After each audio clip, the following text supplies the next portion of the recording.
A grasshopper can jump 30 times past its own height. So for them little things, that's about 3 feet in the air. It's a popular study done in which researchers take 2 grasshoppers, place them in their very own mason jars. And while in those jars, you'll see both grasshoppers attempt the jump to get out, only to keep hitting their bodies on top of the lid.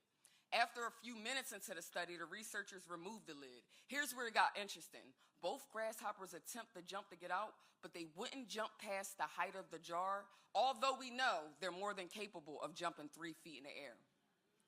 Perhaps this is the best way for me to describe what's happening to the minds of the kids in the city. It's like limitations control a mind. So these kids walk around like their souls is dipped in lidocaine. And you see them, no emotion, got you wondering what came first. Was it the numbness or was it the pain? And should we really hold these minors who should have known better 100% accountable, or should parents share some of the blame? I wonder if they know how permanent death is. Who even taught these kids how to aim? Then you got the Philly blogs that promote the death tolls like we living in some hood Hunger Games, and that's exactly why these young killers smile in their mugshot without any remorse or shame. The shit is insane. Statistics say an average of 9 people can be directly affected by one person's death.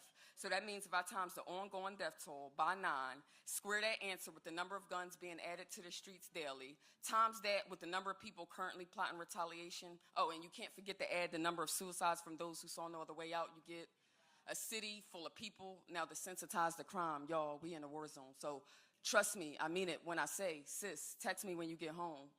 Brother, you be careful. Honey, you be safe. I know it's going to be late by the time you get home, but text me, I'll stay up and wait, because the limitations of their mind got me tossing and turning.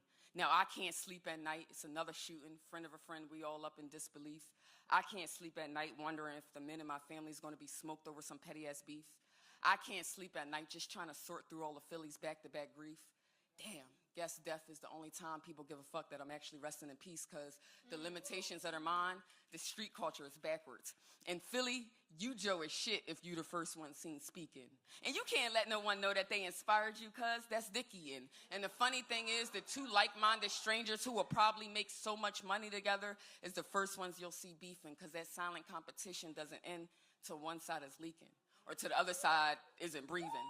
And we all know the outcome is either jail or death, so now we got 2 families screaming. We got 2 families grieving, and someone's bound to not let it go, so you already know the cycle's repeating, but the limitations that are mine.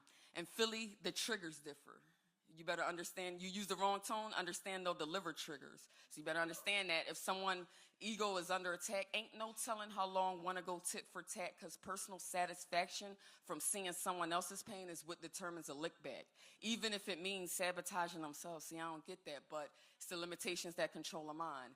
I just fear that good people continue to get caught up in other people's bullshit because the limitations that are mine. I fear that a simple miscommunication may end my life because the limitations that are mine. I fear that although I did buy a gun for my protection, I'll have to end up using it because I see dangers headed in my direction just to freeze up when he gets closer, because I notice it's a kid with his hand on a holster.